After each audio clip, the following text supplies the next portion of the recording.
Right now, the magazine The Atlantic finds itself at the epicenter of what I think is fair to call the biggest scandal to hit the Trump administration, at least the second Trump administration.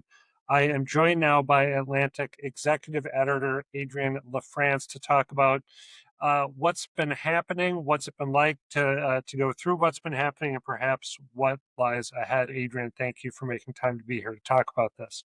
Thank you for having me.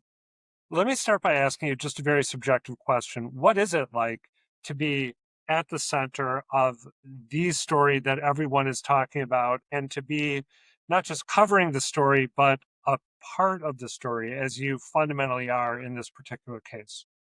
Right. So it's unusual. I mean, we knew as we were working on this story that it was a big one, but it has been interesting to see just the intense global focus over many days. So, it's not our typical situation, but we're happy to be able to be in a position to tell the truth in the public interest. Do you refer to it around the office as SignalGate, or do you have your own moniker for it? We don't have a moniker, and I will confess we actually had a debate over whether we should use that ourselves because it seemed a little, I don't know, presumptive or something. Uh-huh. But we're letting other people are running with it, and I think we've used it like in quotation marks. That's a nice balance to strike. So let me ask you, to the extent that you can, and there are some things I would love to know that you're probably not going to be able to share with me just because you'll need to keep them confidential. But can you tell me anything about how you first learned that Jeffrey Goldberg, your editor in chief, had been inadvertently included on this signal chat among top Trump officials prior to strikes on the Houthis? How did you discover that that had happened? Well, so he told me, and this was at a stage where, we work closely together. We're talking all the time. And this was obviously sufficiently weird. And at first, neither of us believed it was real. And so when he first told me about it, it was sort of like, well, that's totally bizarre and can't possibly be real. And so we were sort of looking at it as, just how sophisticated a phishing attack or whatever some sort of dupe. We thought it was someone trying to mess with him in some way. And so for the first several days it was sort of like, who could this why would someone be doing this, etc. When you thought that it was some sort of disinformation campaign or phishing attack, a hoax, effectively, did you give any thought to just getting off of it? Because if it is, in fact, or if it had been a phishing attack, it obviously wouldn't have had the news value that it ended up having. So, was there any consideration given to just saying, we're going to opt out of this thing? Yeah, I mean, when we thought it was fake, it seemed like harmless as long as he didn't engage. And so that was sort of, well, let's wait and see what happens.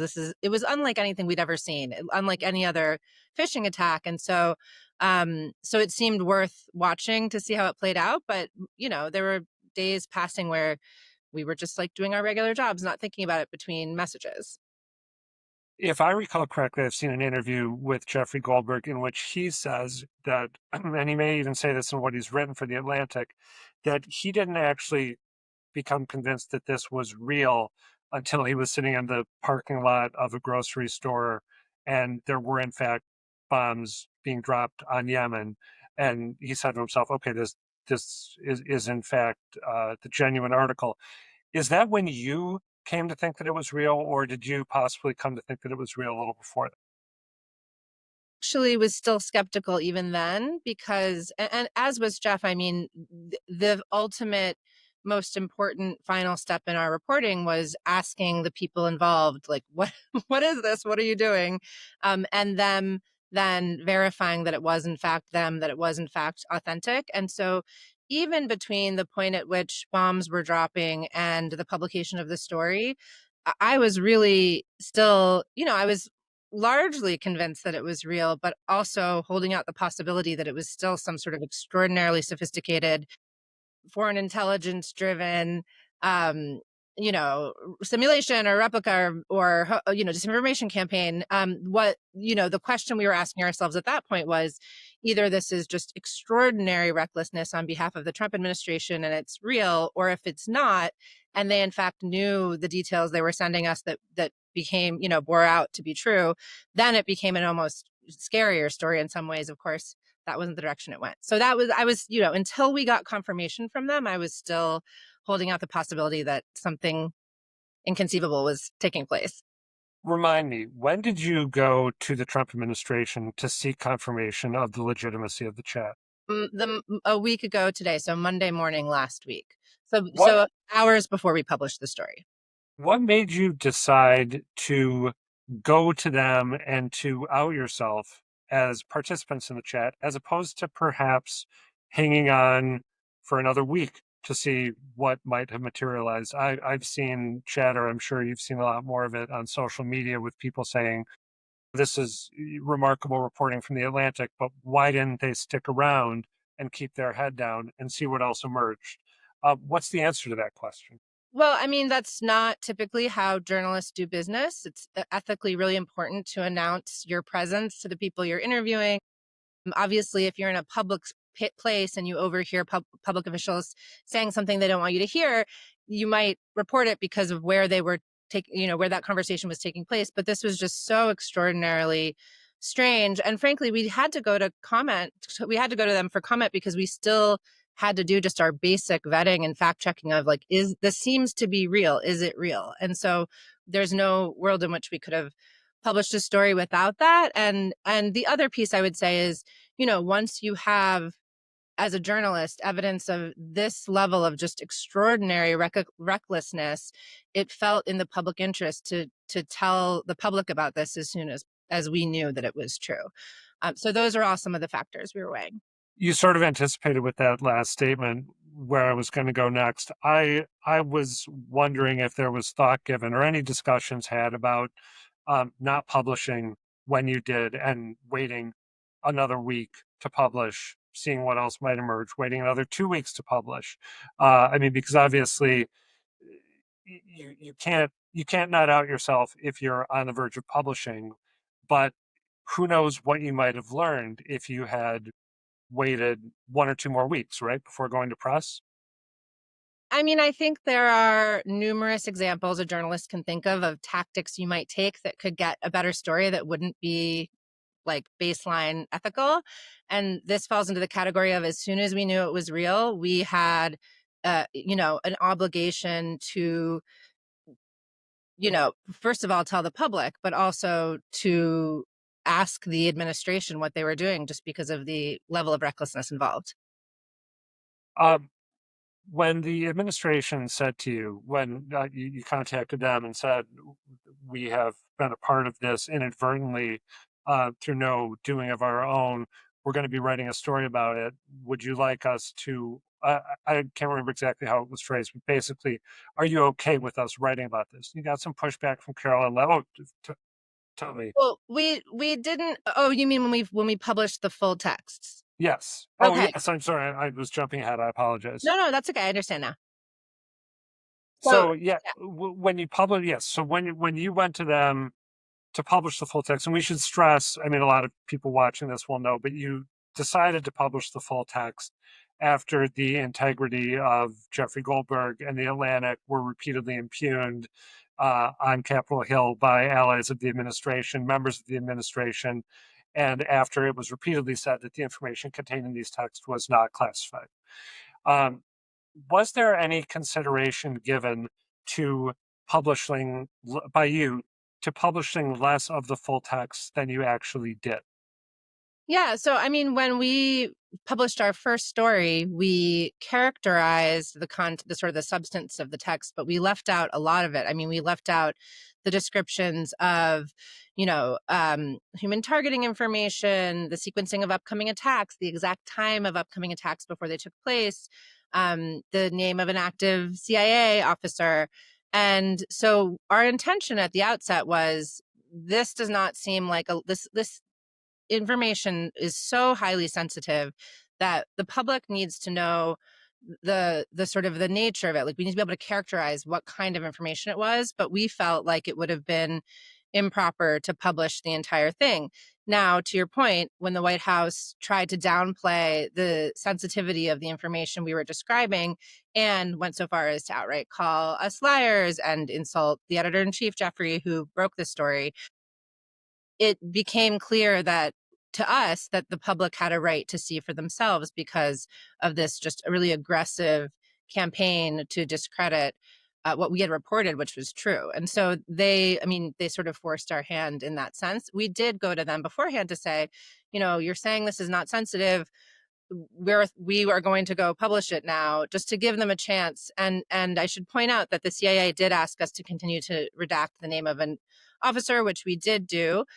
So we haven't published that name and we don't intend to. But the White House was sort of like, well, we don't really want you to publish it, but it's not a big deal. Like, I'm paraphrasing, obviously. And so that was the conversation that led to us ultimately publishing.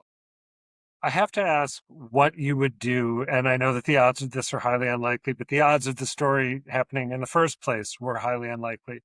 What would you do if Jeffrey Goldberg or you or some other member of the Atlantic found themselves in the future inadvertently added to a comparable group text? Because if were that to happen, uh, the implausibility that was attached to this at the outset would no Right. longer be there, right? It'd be established that that could occur. What would you do in that?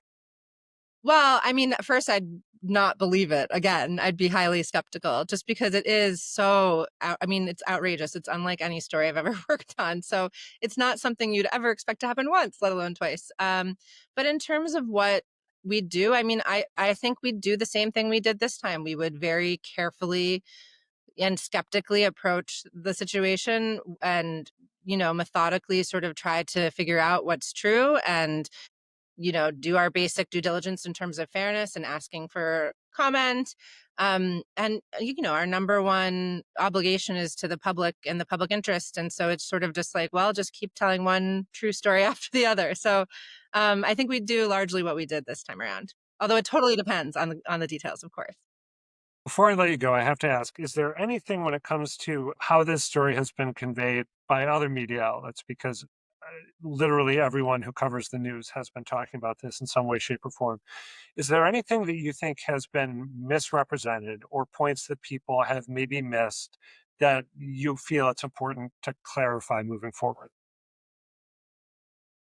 I don't know. I have to confess, I'm definitely have not read all of the coverage out there, so Yeah. I'm sure there may be something that I'd take issue with. But, and then typically just the nature of our informational environment being what it is, I have seen a lot of sort of snap reactions on social media where people clearly haven't actually read the story, but that's true for any story. So no, I think the dominant reaction that we've heard is just people being grateful to the Atlantic for telling the truth and not backing down. And that's absolutely what journalists are trained to do. And so that's what we're doing. I mean, it seems it's an extraordinary story, but in some ways it seems very straightforward. Just, do the work the way we've been trained to do. And that's what we're doing.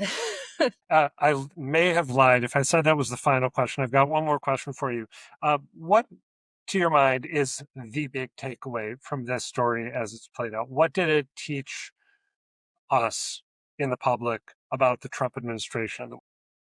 Right. So I think there's a couple things. One is, again, just the extraordinary recklessness of this behavior and the automatic question that prompts of how much of an outlier is this versus how much of their business is being conducted in a really dangerous, insecure manner.